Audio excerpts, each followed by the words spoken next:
হ্যাঁ, আমার কিছু ফ্রেন্ডস আছে যারা সিঙ্গেল, মানে এতটাই সিঙ্গেল যে আমাকে ফ্রি পেলেই কাটতে থাকে। কয়েকটা ছেলে আছে যাদের সাথে কথা হলেই তারা বলে একটা মেয়ে দাও না, প্রেম করি। মানে আমি যেন সিঙ্গেল মেয়ের দোকান দিয়ে বসেছি। আর কয়েকটা মেয়ে আছে যারা স্ট্যাটাস দিয়ে বুঝিয়ে দেয় যে জীবনে একটা বয়ফ্রেন্ডের অভাবে যেন তাদের সব আশা নিরুদ্দেশ হয়ে গেছে। এদের সাথে থেকে আমারও মাঝে মাঝে মনে হয় যে আমারও তো কেউ নেই। ওয়েট, ভাগ্যিস নেই। কারণ আমার যেসব বন্ধুরা যারা রিলেশনে আছে তাদের অবস্থা দেখেই ভয় লাগে। তো এমন একজন আছে যার বয়ফ্রেন্ড তাকে পারলে পাবলিক প্লেসেই থাপড়ায়। মেয়ে কিন্তু লয়াল, বাট সাপোজ রাস্তায় বয়ফ্রেন্ড তার পেছনে, এবার মেয়ে কেন পেছনে তাকালো না? তুমি পিছনে দেখলা না কেন? ইয়া,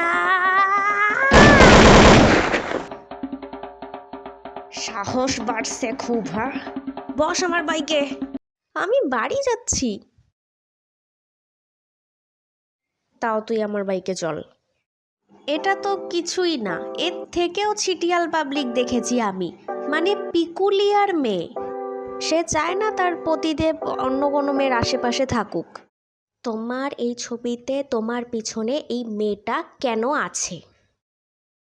তোমাকে কেন একটা মেয়ে রিকোয়েস্ট পাঠাবে? হ্যাঁ, এই মেয়েগুলো কেন তোমার সাথে পিকনিকে ছবি তুলবে?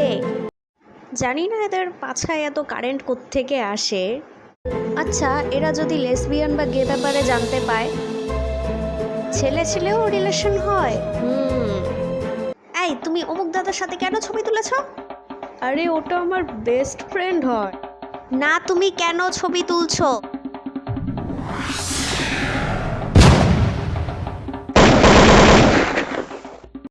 তো মেয়েও রিলেশন হয়। এই, তোমার এই মেয়েটার সাথে কিসের এত চুলকানি?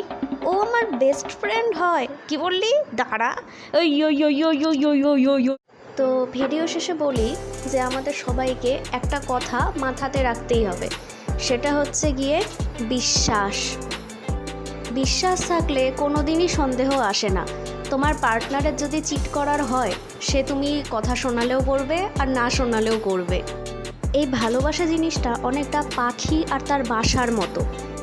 প্রতিদিন সকালে পাখি যেমন তার বাসা ছেড়ে উড়ে উড়ে এ ডালে ও ডালে বসে, কিন্তু দিনের শেষে সে বাসায় ফিরতে বাধ্য। সে বাসায় ফেরে কারণ বাসাটাকে সে ভালোবাসে খুব। তাই আমি বলবো, তোমরাও তোমাদের পার্টনারকে একটু ফ্রিডম দাও, একটু উড়তে দাও। যদি দেখো সে রিটার্ন করছে, then your love is true. আর যদি সে না ফেরে, দেন খতম, গয়া, টাটা, বাই বাই, গুড বাই।